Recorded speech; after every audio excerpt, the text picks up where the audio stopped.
sekarang boleh saya katakan, kalau generasi kita nggak kenal dengan begini, ya akan banyak masalah.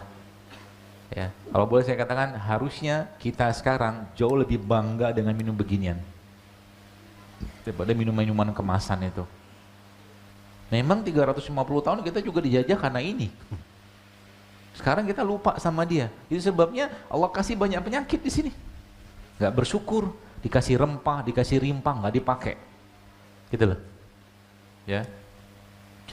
Dan bagi Anda nih, saya pesan ya, Bapak Ibu, khususnya yang belum, ikhwan-ikhwan yang belum nikah.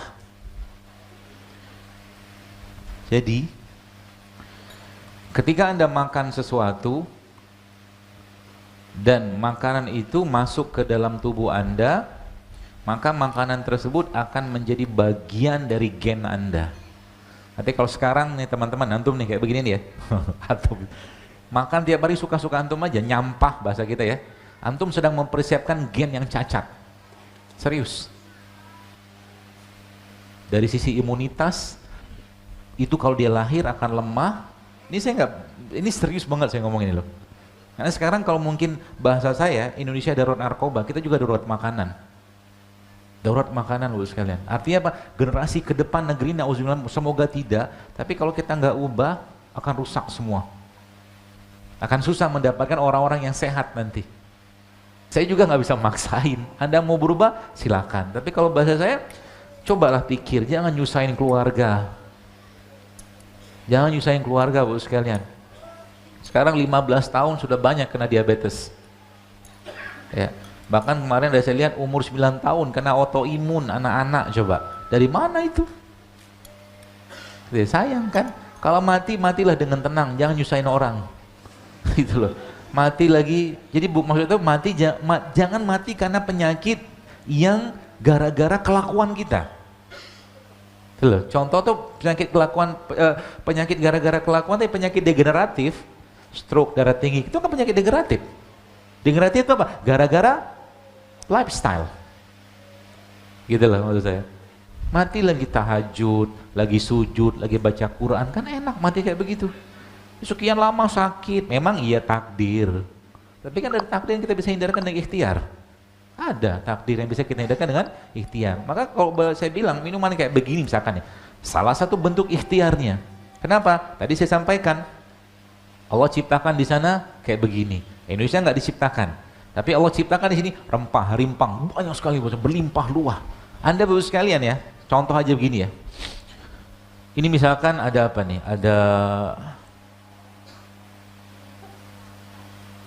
simple, but tapi it can change your life. Serius. Ya. Apa maksud Allah menciptakan laos atau lengkuas kayak begini? Coba perhatikan baik-baik.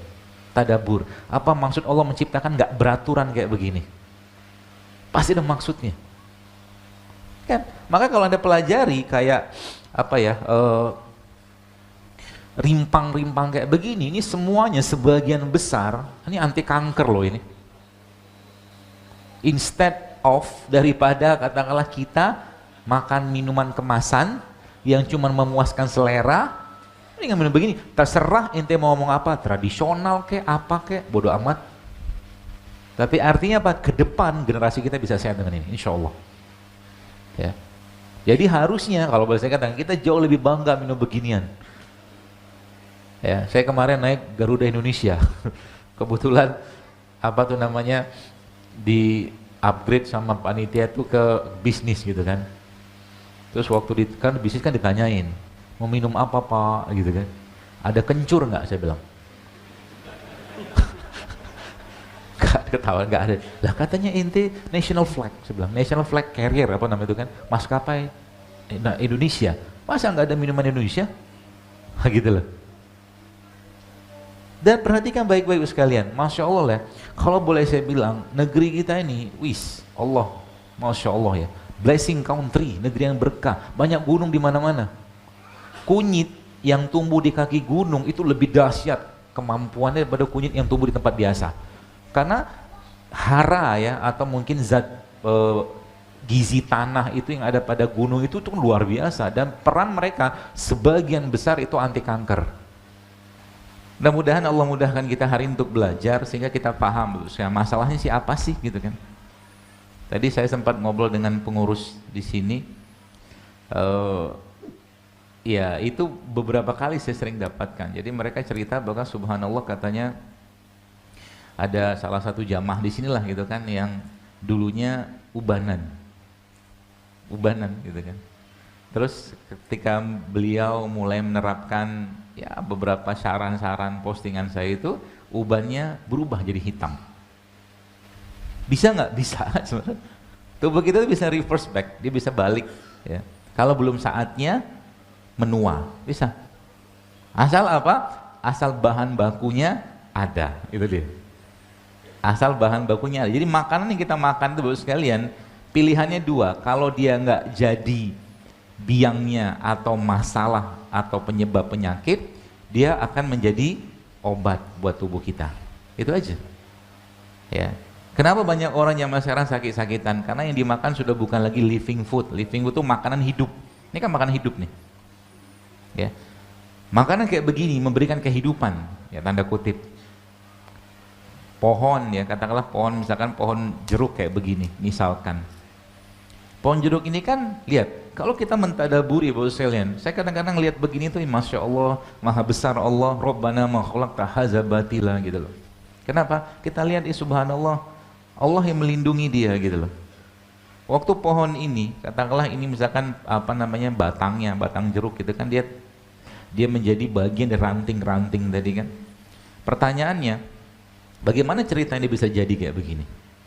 Ya, petani yang nanam ini kan dia tanam cuma bijinya aja, masukin ke tanah, coba lihat, habis itu ditutup tanahnya, disiramlah, kasih pupuk segala macam. Allah yang menumbuhkan batangnya, akarnya, pohonnya, daunnya, rantingnya sampai buahnya.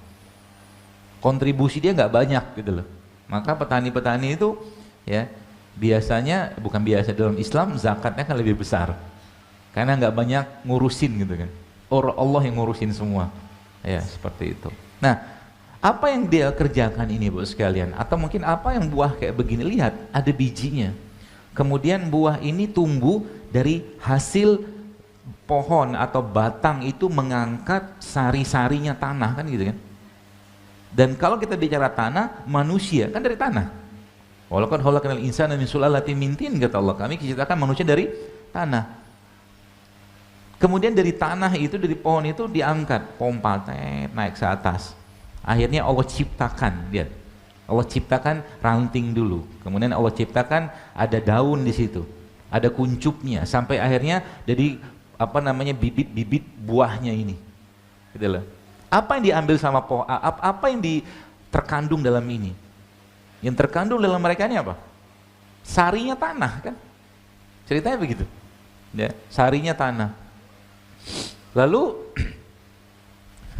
apa yang atau proses apa yang menyebabkan dia bisa tumbuh kayak begini? Karena dia bisa tumbuh karena ada matahari gitu loh. Karena ada matahari. Akhirnya dari daunnya dia, pada proses pembentukan dia itu Allah menciptakan oksigen. Gitu kan? Kita hirup oksigennya.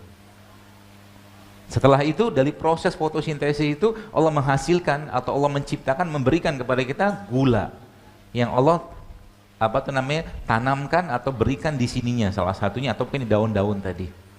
Maka di sini ada kehidupan. Allah lindungi dia dengan apa? Dengan ini. Ketika Anda buka kayak begini, ya, jeruk ini kita judulnya tadabur dulu ya biar paham. Terus saya letakkan lama-lama, apa yang terjadi dengan kulit ini? Pasti akan kuning, coklat kan? Kenapa? Ada oksigen, kena oksidasi. Maka kalau di sini kita belajar, oh ternyata kalau kita bicara buah-buahan misalkan, kapan waktu terbaik makan buah? Ketika Anda petik, Anda makan. Waktu terbaik. Semakin tidak lama jeda waktu dari petikan sampai kita makan semakin bagus. Karena semakin banyak fitonutriennya, living enzimnya makin banyak di sini. Gitu. Oke. Nah, yang kedua apa? Jangan lama-lama dibuka. Jangan lama-lama dibuka. Artinya kalau ada dibuka segera makan. Gitu loh. Habis dibuka, segera makan. Sebab apa? Jadi nanti kuncinya semakin banyak living food atau makanan hidup kayak begini Bapak Ibu makan, itu subhanallah semakin badan kita akan kedapatan atau mendapatkan bahan baku yang tepat untuk apa? Untuk memperbaiki dirinya. Gitu ya. Jadi penyakit itu kalau bagi saya sih ya, penyakit itu jangan diobatin. Benerin badannya aja. Benerin nutrisinya, benerin apa tuh namanya perutnya, benerin otaknya, benerin ibadahnya. Insya Allah penyakit akan hilang dengan sendirinya. Ya, saya sempat subhanallah lihat postingan, ada satu postingan saya coba survei gitu kan. Itu udah sekitar 2-3 pekan yang lalu itu. Saya tanya ibu-ibu di sini yang berhasil hamil, tanya saya. Dari apa-apa yang saya share di sini itu ada berapa? Ada banyak nggak? Mohon di-share dong. Itu subhanallah ada 5.700 komen. Itu sebagian besar hamil loh. Tapi yang membuat saya bahagia apa? Mereka sudah mulai tahajud, puasa, sedekah, banyakin istighfar. Ternyata solusi spiritual namanya. Dan justru lebih bermakna, lebih berfaedah, dan lebih punya efek yang luar biasa ke badan. Solusi spiritual. Dalam surat Nuh kan Allah sudah sampaikan, ya, perbanyaklah istighfar. Istighfar itu akan memperbanyak kebunmu, hartamu, kata Allah. Atau kata Allah, istighfar itu akan memperbanyak keturunanmu, kata Allah. Gitu loh. Itu kan bahasa saya solusi spiritual. Ya. Lalu apa mereka makan? Simple banget gitu kan.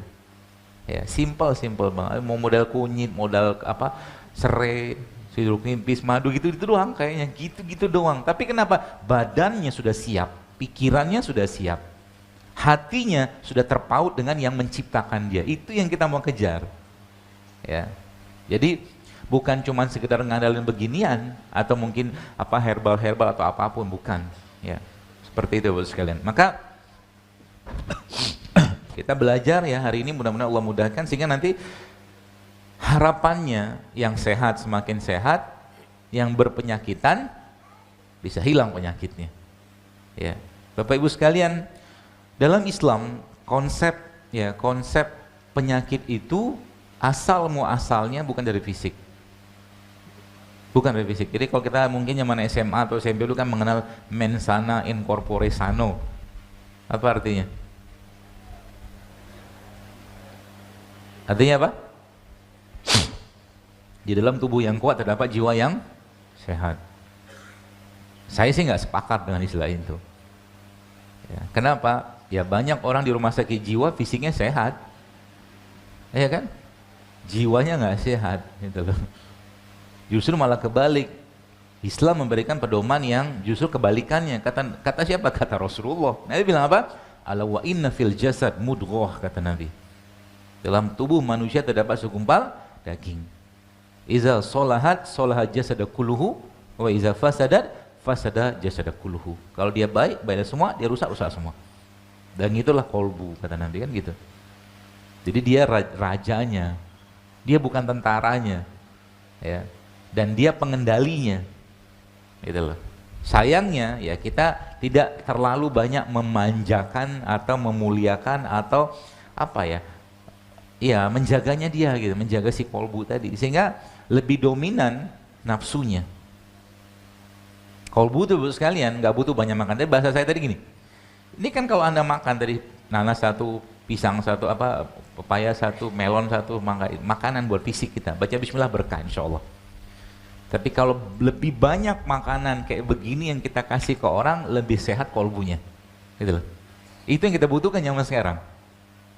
Ya, mau sesehat apapun makanan yang makan, jangan lupa berbagilah kepada orang lain. Nanti kolbunya akan sehat. Ya, kalau Anda katakanlah beli suatu porsi makanan sehat misalkan gitu kan, jangan lupa bungkus satu kasih ke orang.